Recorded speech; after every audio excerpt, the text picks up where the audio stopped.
नमस्कार, मी नवनाथ बन करिअर मंत्री या विशेष कार्यक्रमात आपल्या सगळ्यांचं स्वागत। घरातून ऑफिसला निघायचं, ऑफिसमध्ये येऊन काम करायचं, नोकरी करायची, या सगळ्या गोष्टी घरात असताना आपण घरामध्ये छोटं व्यवस्थापन करत असतो। परंतु जेव्हा एखादी कंपनी सुरुवात होते, एखादी व्यवसाय सुरुवात होतो, एखादा उद्योग सुरू होतो, तेव्हा त्याच्यामध्ये सुद्धा मॅनेजमेंट खूप महत्त्वाचं असतं। कारण मॅनेजमेंट चांगलं असेल तर ती नोकरी, तो व्यवसाय, तो उद्योग चांगल्या पद्धतीने चालू शकतो। या मॅनेजमेंट क्षेत्रामध्ये करिअरच्या संधी कुठल्या आहेत, करिअरच्या वाटा कुठल्या आहेत, या सगळ्या विषयात आज आपण बोलणार आहोत। आणि त्यासाठी डॉक्टर अरुणा देशपांडे मॅडम आपल्याकडे आलेत। मॅडम, खूप खूप स्वागत आहे तुमचं। मी आता जसं म्हटलं की मॅनेजमेंट खूप महत्त्वाचं आहे, पण मॅनेजमेंट म्हणजे त्याला व्याख्या आपण करायची झाली तर मॅनेजमेंट म्हणजे नेमकं काय? मॅनेजमेंट म्हणजे व्यवस्थापन, आपण जे मराठीत म्हणतो। व्यवस्थापन म्हणजे व्यवस्थित काम पूर्ण करणे। तर हे जे आपण घरोघरी करतो, पण ते प्रत्येक व्यवसायामध्ये सुद्धा, वेदर इट इज म्हणजे मॅन्युफॅक्चरिंग आहे किंवा सर्व्हिस सेक्टरमध्ये आहे, तिथे जर व्यवस्थापन व्यवस्थित करण्यात आलं की planning, organising, conducting the programmes in time according to the expected targets और according to the expected market response, या हिशोबाने जर आपण ते व्यवस्थित नियोजन केलं तर त्याला ते आपण व्यवस्थापन म्हणतो। बरोबर आहे। आणि या व्यवस्थापनात एखाद्याला करिअर करायचं असेल तर त्याच्यामध्ये काय संधी आहेत आणि कुठले कुठले कोर्स आहेत? साधारणतः 10वी नंतर काय कोर्स आहेत का आणि 12वी नंतर काय कोर्स आहेत? 10वी नंतर 11वी 12वी तर कुठच्याही कोर्समध्ये केलं तरी चालतं, जसं BCom आहे किंवा सायन्स आहे किंवा आर्ट्स आहे। पण मॅनेजमेंटला येण्यासाठी लाईक ग्रॅज्युएशनला किंवा पदव्युत्तर ह्याच्या कोर्सेससाठी त्यांना BMS एक आहे, मुंबई विद्यापीठ BMS हा कोर्स देतात, बॅचलर्स इन मॅनेजमेंट स्टडीज। त्याच्यासाठी ऑनलाईन प्रक्रिया आहे, विद्यापीठाचा फॉर्म भरून तुम्ही कॉलेजमध्ये ॲडमिशन घेता येते आपल्याला, आणि कॉलेज आपलं मेरिट लिस्ट लावतं। त्याच्यानंतर दुसरं आहे bachelors in banking and insurance, bachelors in accounting and finance, bachelors in financial markets, bachelors in information technology, bachelors in marketing management. म्हणजे हे जे मॅनेजमेंट रिलेटेड कोर्सेस आहेत, जे आजच्या इंडस्ट्रीमध्ये, आजच्या एम्प्लॉयबिलिटीसाठी खूप ह्या कोर्सेसचा उपयोग होतो। म्हणजे हे बॅचलर्स कोर्सेस आहेत। आणि साधारणतः तुम्ही आता बऱ्याच पदवी सांगितल्यात, म्हणजे इन्फॉर्मेशन टेक्नॉलॉजी पासून अनेक गोष्टीचा आपण उल्लेख केला। याच्यामध्ये एखाद्या विद्यार्थ्याला ऍडमिशन घ्यायचे असेल तर त्यांनी साधारणतः आता 11वी 12वीला विद्यार्थी असेल तर त्यांनी तयारी काय काय केली पाहिजे, त्याला किती पर्सेंटेज हवं, आणि याला ऍडमिशन घेताना CET आवश्यक असते का? CET कंपल्सरी नाही आहे, पण मेरिट आहे, विद्यापीठाने मेरिट दिलेला आहे की ओपन कॅटेगरीचा जो स्टुडंट असतो त्याला किमान 45% मार्क 12वीत पाहिजे पात्रतेसाठी, आणि 40% फॉर रिझर्वेशन कॅटेगरीसाठी। पण बाकी प्रत्येक कॉलेज आपल्या मेरिट प्रमाणे त्यांची ऍडमिशन करते। अच्छा, बरोबर। तुम्ही मागच्या 17-18 वर्षापासून याच्यामध्ये काम करतायत, तर साधारणतः मागच्या काही वर्षाचा अनुभव बघितला आपण, तर किती पर्सेंटेज हवं की ज्याला चांगल्या कोर्सला ऍडमिशन मिळू शकतं? हे बघा, हे व्यवस्थापन हा कोर्स आहे, मॅनेजमेंट हा कोर्स आहे। माझ्या अनुभवानुसार मी सांगते तुम्हाला की एक्झॅक्ट पर्सेंटेजची एवढी आवश्यकता नाही। एखाद्या माणसाचं स्वतःचं इच्छाशक्ती महत्त्वाची आहे, की आपण जे मॅनेजमेंट म्हणतो, मॅनेजिंग पीपल, म्हणजे दुसऱ्यांकडनं काम करून घेणं, हे मॅनेजमेंट आहे। भले तुम्ही मार्केटिंगमध्ये बाजारात जाऊन ते काम, एखादा प्रोडक्ट विकणे आहे किंवा त्याचं फायनान्सिंग करायचं आहे, म्हणजे हे तुमच्या इंडिव्हिज्युअल केपेबिलिटीवरती तुम्ही तुमचा कोर्स किंवा तुमचं करिअर घडवू शकता। Marks is a minimum requirement criteria, पण तुमची जर इच्छाशक्ती असेल तर युल ग्रो। बरोबर आहे। साधारणतः किती वर्षाचा हा कोर्स आहे? आणि याच्याबद्दल दुसरा प्रश्न असा आहे की फी स्ट्रक्चर याचं कसं असतं? एखाद्याला ऍडमिशन घ्यायचं असेल तर फी साधारण कशी असते? हा कोर्स जो बॅचलर्स डिग्री कोर्स आहे तो 3 वर्षाचा असतो, आणि ह्याचे फी स्ट्रक्चर प्रत्येक विद्यापीठ आपल्या नियमानुसार स्ट्रक्चर करते। अच्छा, महाराष्ट्रभरात जे वेगवेगळे विद्यापीठ आहेत त्यानुसार।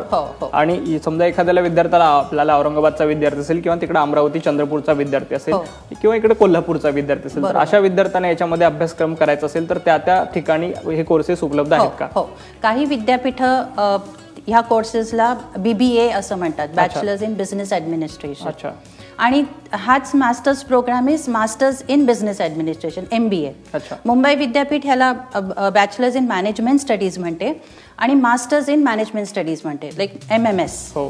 आणि ही प्रक्रिया जी पोस्ट ग्रॅज्युएटची पदव्युत्तरची जी प्रक्रिया आहे ॲडमिशनची, ती directorate through of technical education ह्याच्या मार्फत केली जाते, जी again through merit all India plus all Maharashtra अशा लेवलवरती ही परीक्षा घेतली जाते.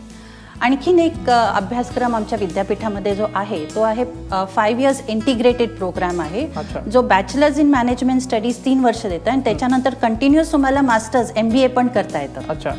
तर हा प्रोग्राम आमच्या इथे फक्त ठाणा कॅम्पसमध्ये दिला जातो. अच्छा. आणि एखाद्याला आपल्याला जनरल डिग्री घ्यायची BA BSc BCom आणि त्याच्यानंतर समजा त्याला परत वाटलं की आपल्याला नाही मॅनेजमेंटकडे वळायला पाहिजे, तर अशा विद्यार्थ्यांना काही संधी आहे का, आणि असेल तर कुठले कुठले कोर्सेस आहेत? आता प्युअर कोर्सेस, प्युअर डिग्री बॅचलर्सच्या मुलांसाठी management in masters in management studies आहेच.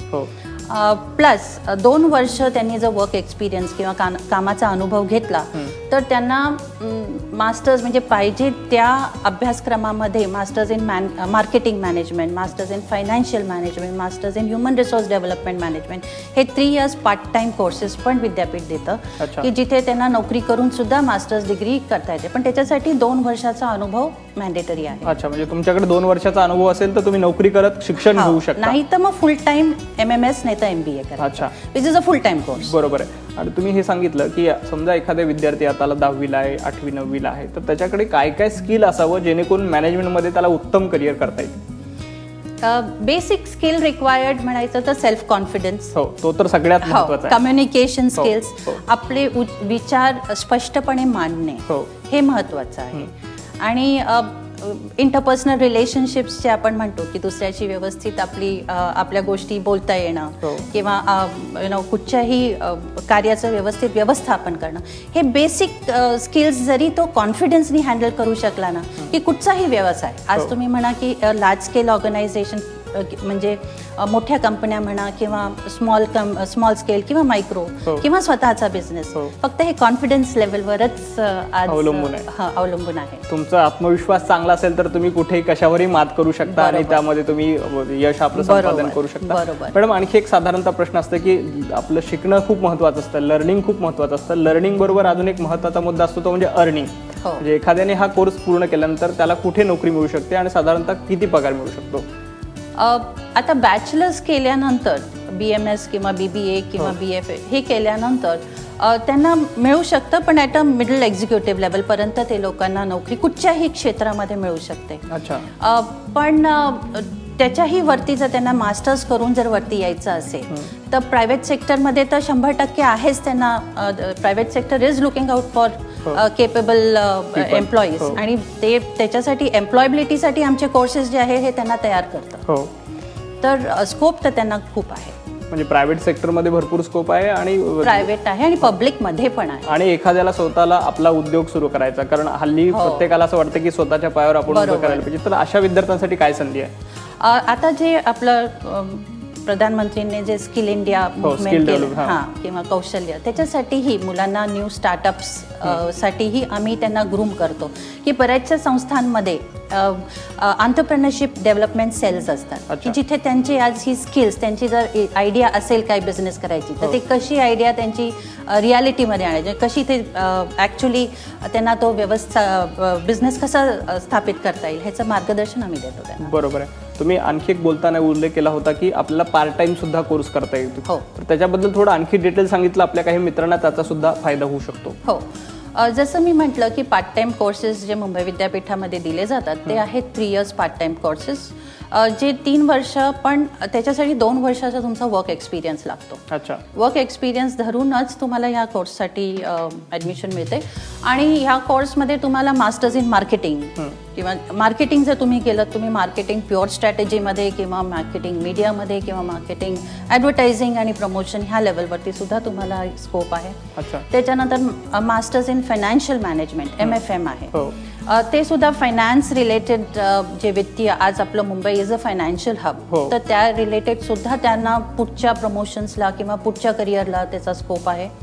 त्याच्यानंतर आमच्या इथे एक आमच्या संस्थेत, म्हणजे मी LKH दिनेश मोदीमध्ये प्रोफेसर आहे, असोसिएट प्रोफेसर आहे, तर तिथे आमच्याकडे masters in financial services management हा कोर्स दिला जातो की जे फायनान्शियल सर्व्हिसेस जे आहेत, म्युच्युअल फंड्स म्हणा किंवा स्टॉक एक्सचेंजेस म्हणा, ह्याच्याबद्दल आम्ही त्यांना शिक्षण देतो. पण ते पण 3 वर्ष पार्ट टाइम आहे. अच्छा. पण त्याच्यासाठी 2 वर्षाचा वर्क एक्सपिरियन्स पाहिजे. प्लस अजून एक आहे masters in human resource development, where HR related, human resource related competency development किंवा employing the HR strategies for organisations success वगैरे ह्या सगळ्या गोष्टी आम्ही त्या कोर्समध्ये कव्हर करतो. प्लस अजून एक मुंबई विद्यापीठ देतात मास्टर्स इन इन्फॉर्मेशन मॅनेजमेंट, म्हणजे आज IT शिवाय कुठचंच कार्यक्षेत्र चालत नाही. इंडिया टुडे ज्याला आपण म्हणतो, तर त्याच्यामध्ये सुद्धा ही संधी आहे. येस, पण ज्या मुलांना किंवा ज्या लोकांना आफ्टर ग्रॅज्युएशन पटकन पोस्ट ग्रॅज्युएशन नाही करता आलं, मे बी घरची परिस्थिती आहे किंवा काय, त्यांनी 2 वर्ष अनुभव घेऊन त्यांचं हे झालं की मग हे मास्टर्स करून मग त्यांना फ्युचर करिअरसाठी त्याचा उपयोग होतो. बरोबर आहे, म्हणजे नोकरी लागली म्हणजे करिअर संपला असं नाही. तिथून पुढे सुद्धा करिअरच्या खूप वाटा, खूप संधी तुम्हाला या निमित्ताने उपलब्ध होऊ शकतात. या संदर्भात तुमचे काही प्रश्न असतील तर 02266160216 या आमच्या दूरध्वनी क्रमांकावर तुम्ही आम्हाला संपर्क करू शकता. एक छोटासा ब्रेक नंतर तुमच्या मनातील प्रश्न. पाहत राहा करिअर मंत्र. ब्रेक नंतर आपल्या सगळ्यांचं स्वागत. आपण पाहताय करिअर मंत्र. मॅनेजमेंट या विषयात, करिअरच्या संधी या विषयात अरुणा देशपांडे मॅडम आपल्यासोबत आहेत आणि त्यांच्याशी आपण चर्चा करतोय. मॅडम, आपण ब्रेक पूर्वी जाताना बघितलं की अनेक डिस्टन्स एज्युकेशन्स आहेत ज्यामध्ये अनेक विद्यापीठामध्ये ते कोर्स केले जातात. तर त्याबद्दल काय काय विद्यार्थ्यांना माहिती आहे आणि त्याला ॲडमिशन कसं घ्यायचं, विद्यार्थ्याला एखाद्याला ॲडमिशन घ्यायचं तर त्यासाठीची प्रोसेस काय? हो, आमच्या विद्यापीठामध्ये आयडॉल म्हणून आहे, डिस्टन्स एज्युकेशन एक असं डिपार्टमेंट आहे की जिथे ज्या मुलांना ऑनलाईन असं नाही आहे, पण distance education through masters program करता येतात किंवा इव्हन ग्रॅज्युएशन प्रोग्राम्स करता येतात. आपण त्याच्याबद्दल बोलूया. एक फोन आला आपल्याला, सोहम घेरे बोलतायत सांगलीहून. सोहम, स्वागत आहे तुमचं. तुमचा प्रश्न विचारा. सोहम, आवाज पोहोचतोय? हॅलो. हा, बोला. हॅलो, मी आता FY BCom ला आहे. अच्छा, हा बोल, सलग प्रश्न विचार. टीव्हीचा आवाज कमी करून सलग प्रश्न विचारा. तर माझं FY BCom ला मी आता, तर मला BCom नंतर काय काय म्हणजे करिअर करता येतं मॅनेजमेंट मध्ये? अच्छा, आता BCom नंतर तुम्ही कुठून बोलता आहात? सांगलीमधून बोलतोय. सांगलीमधून. तर तुम्हाला महाराष्ट्राची CET एक्झाम देऊन तुम्ही MBA ला किंवा MMS ला ऍडमिशन घेऊ शकता. नाही तर MCom इन मॅनेजमेंट सुद्धा हा एक ऑप्शन आहे की जिथे तुम्हाला पोस्ट ग्रॅज्युएशन इन मॅनेजमेंट करता येतं. अच्छा, आणि समजा ती CET असेल तर ते CETची तयारी आतापासून त्यांनी कशी केली पाहिजे? CET जी आहे ते directorate of technical education DTE.org म्हणून एक वेबसाईट आहे, तिकडे जाऊन त्यांना ती ऍडमिशन प्रोसेस कळेल. अच्छा, बरोबर आहे. आपण ह्या CETचा जसा विषय निघाला तसं मॅनेजमेंटचा सिलेबस कसा असतो आणि त्यामध्ये काय काय स्किल विद्यार्थ्यांना शिकवली जातात?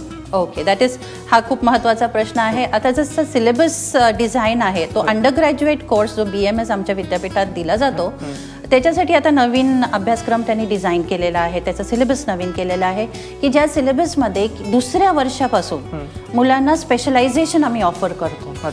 स्पेशलायझेशन म्हणजे फायनान्समध्ये, मार्केटिंगमध्ये आणि ह्युमन रिसोर्समध्ये. अच्छा, हे दुसरे. आणि आता हे BMS कोर्स जो आहे हा सेमिस्टर पद्धतीचा कोर्स आहे. तर 6 महिन्याचे असे आमचे 6 सेमिस्टर्स असतात 3 वर्षात. तर 3रा आणि 3ऱ्या सेमिस्टर पासून आम्ही स्पेशलायझेशन्स देतो. आणि हे जे स्पेशलायझेशन्स जे विषय आहेत हे पर्टिक्युलरली डिझाईन्ड आहेत हे लक्षात ठेवून की आज कंपन्यांना किंवा व्यवस्थापन क्षेत्राला काय काय स्किल्सची गरज आहे.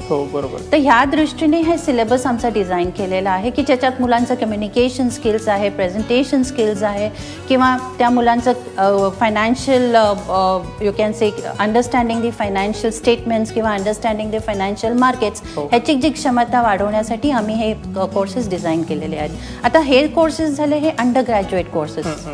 पण मास्टर्स इन मॅनेजमेंट स्टडीज जो MMS कोर्स आमच्या मुंबई विद्यापीठाचा जो आहे त्याचा सुद्धा आता नवीन सिलेबस आम्ही डिझाईन केलेला आहे की ज्या कोर्समध्ये सुद्धा आम्ही BMS मध्ये आणि MMS मध्ये आम्ही इलेक्टिव्स देतो. आम्ही त्यांना 5 ऑप्शन्स देतो. त्या 5 मधले तुम्ही 3 ऑप्शन्स विषयाचे ऑप्शन्स सिलेक्ट करू शकता की जे त्यांना मुलांना वाटतं किंवा जे त्या क्षेत्रात त्यांना उपयोगी पडेल या दृष्टीने आम्ही तो सिलेक्ट करून मुलांना आणि मुलांच्या कन्सेंटनी आणि आमच्या कन्सेंटनी आम्ही म्युच्युअल लेवलवरती तो सब्जेक्ट मुलांना ऑफर करतो. MMS मध्ये तर तो ऑप्शन कंपल्सरी आहेच की आम्ही मुलांचा दृष्टिकोन, मुलांची केपेबिलिटी लक्षात ठेवूनच आम्ही तो इलेक्टिव्ह मुलांच्या बरोबर डिस्कस करूनच ठरवतो की उद्या त्यांना जेव्हा नोकरीच्या मार्केट क्षेत्रात जातात ते एम्प्लॉयबिलिटीसाठी की त्यांना तो कॉन्फिडन्स यायला पाहिजे की that they will be able to use this skill. काम करताना त्यांना या स्किलचा वापर केला जाईल. बरोबर आहे. आपण स्पेशलायझेशनच्या विषयाकडे आलो होतो. तर स्पेशलायझेशनमध्ये विषय भरपूर आहेत आपल्याकडे, जे मार्केटिंग असेल, फायनान्स असेल, HR असेल. तर याचे निवडताना, एखादा विषय निवडताना विद्यार्थ्यांनी काळजी कशी घेतली पाहिजे, कारण ते खूप महत्त्वाचं आहे. निवड चुकली तर आपला पुढे गोंधळ होऊ शकतो. हो, खूप खूप महत्त्वाचा हा प्रश्न आहे. आमच्याकडे आम्ही करिअर काउन्सिलिंग देतो. आता प्रत्येक संस्थेची वेगळी वेगळी पद्धत आहे. पद्धतीने ते मुलांना गायडन्स दिला जातो की कुठचा स्पेशलायझेशन त्या मुलांनी सिलेक्ट करावा. जनरली आम्ही त्या मुलांची ॲप्टिट्यूड बघतो, मुलांची केपेबिलिटी बघतो. आम्ही त्यांना एक सायकोमॅट्रिक टेस्टही देतो. आमच्याकडे करिअर काउन्सिलर्स पण आहेत जे येऊन ती टेस्ट घेतात, प्रोफेशनल लेवलवर त्यांना काउन्सिलिंग करतात आणि मग त्यांच्या क्षमतेप्रमाणे मग मुलं डिसाईड करू शकतात की त्यांना कुठचं स्पेशलायझेशन घ्यायचंय, मार्केटिंग घ्यायचंय का फायनान्स घ्यायचंय का HR घ्यायचंय का ऑपरेशन्स घ्यायचंय. अच्छा, आपल्याला नांदेडहून श्रद्धा गंजेवार बोलतायत. श्रद्धा ताई, स्वागत आहे तुमचं. तुमचा प्रश्न विचारा. माझं BSc कम्प्युटर झालेलं आहे. अच्छा, पुढे काय करायचं? अच्छा, BSc कम्प्युटर झालं आणि तुला मॅनेजमेंट मध्ये करिअर करण्याची इच्छा आहे, तर तुला काय स्कोप आहे? नांदेडहून बोलते श्रद्धा. श्रद्धा, तू BSc कम्प्युटर्स केलेला आहेस, तर तुला कम्प्युटर ह्या क्षेत्रामध्ये जर जास्ती इंटरेस्ट असेल तर मास्टर्स इन इन्फॉर्मेशन टेक्नॉलॉजी हा जो कोर्स आहे त्याच्यातही तुम्हाला जास्ती स्कोप आहे. नाहीतर MBA करून MBA मध्ये इन्फॉर्मेशन टेक्नॉलॉजीमध्ये स्पेशलायझेशन तुम्हाला करता येईल. अच्छा, आपल्याला आणखी एक फोन आहे. पुण्यावरून नितीन सुपेकर बोलतायत. नितीन, स्वागत आहे तुमचं. तुमचा प्रश्न विचारा. माझं सध्या BCom झालेलं आहे, पुढे काय करू? अच्छा, BCom झालंय आणि तुला मॅनेजमेंट मध्ये करिअर करायची इच्छा आहे. हो. अच्छा, तर त्याच्यासाठी काय? आता CET एक्झाम्स या वर्षीच्या येतील, साधारण नोव्हेंबरमध्ये त्यांच्या जाहिराती येतील. तुम्ही DTच्या वेबसाईटवरती, न्यूजपेपर्समध्ये, वर्तमानपत्रामध्ये लक्ष ठेवा. त्यांची ॲड आली की लगेच भरून त्यांची एंट्रन्स देऊन पुढच्या वर्षी मॅनेजमेंट MMS MBA ला ऍडमिशन घेऊ शकता. अच्छा, म्हणजे MBAचं आणि ते सोडून आणखी एखाद्याला करायचं असेल तर काय संधी आहे त्याच्यामध्ये? आता प्रत्येक प्रायव्हेट इन्स्टिट्यूट्स असतात, व्यवसाय करतात ह्या कोर्सेसचा की जे तुम्हाला शॉर्ट टर्म कोर्सेस देतात. पण त्याची एलिजिबिलिटी म्हणजे जसं जे UGC, आता आमचे मास्टर्स प्रोग्राम UGC रेकग्नाइज्ड असतात. पण हे जे शॉर्ट टर्म कोर्सेस आहेत ह्याला एलिजिबिलिटी नाही, पण मार्केट स्कोप आहे. म्हणजे जर आता हे 6 महिने त्याच्या हातात आहे तर त्याला एक 6 महिन्याचा शॉर्ट टर्म कोर्सही करता येईल. कितीतरी संस्था अशा देतात शॉर्ट टर्म कोर्सेस. आणखीन अजून एक गोष्ट मला सांगावीशी अशी वाटते की MMS मध्ये किंवा MBA मध्ये सगळेच management related professional courses cover होत नाही. त्याच्यासाठी वेगळे, आता लॉजिस्टिक्स आहे, मटेरियल्स मॅनेजमेंट, ह्याच्यासाठी वेगळ्या वेगळ्या मास्टर्स प्रोग्राम्स अवेलेबल आहेत. नॅशनल आहेत ॲज वेल एज इंटरनॅशनल आहेत. आमच्याकडे अगेन मुंबई विद्यापीठामध्ये एक गरवारे म्हणून संस्था आहे. आमच्या इथे तीही संस्था बरेचसे असे व्यावसायिक कोर्सेस मुलांना देते. बरोबर आहे. त्यामुळे आणखी भरपूर स्कोर्स आहे, भरपूर स्कोप आहे आणि भरपूर संधी घेऊन तुम्हाला करिअर खूप चांगल्या पद्धतीने घडवता येऊ शकतं. मॅडम, तुम्ही आलात आणि विद्यार्थ्यांना मार्गदर्शन केलं त्याबद्दल खूप खूप धन्यवाद. थँक्यू. मित्रांनो, करिअर मंत्रच्या आजच्या भागामध्ये येथेच थांबतो. उद्या नवा विषय घेऊन नव्या पाहुण्यासह पुन्हा भेटूया. तोपर्यंत तुम्ही बघत राहा ABP माझा.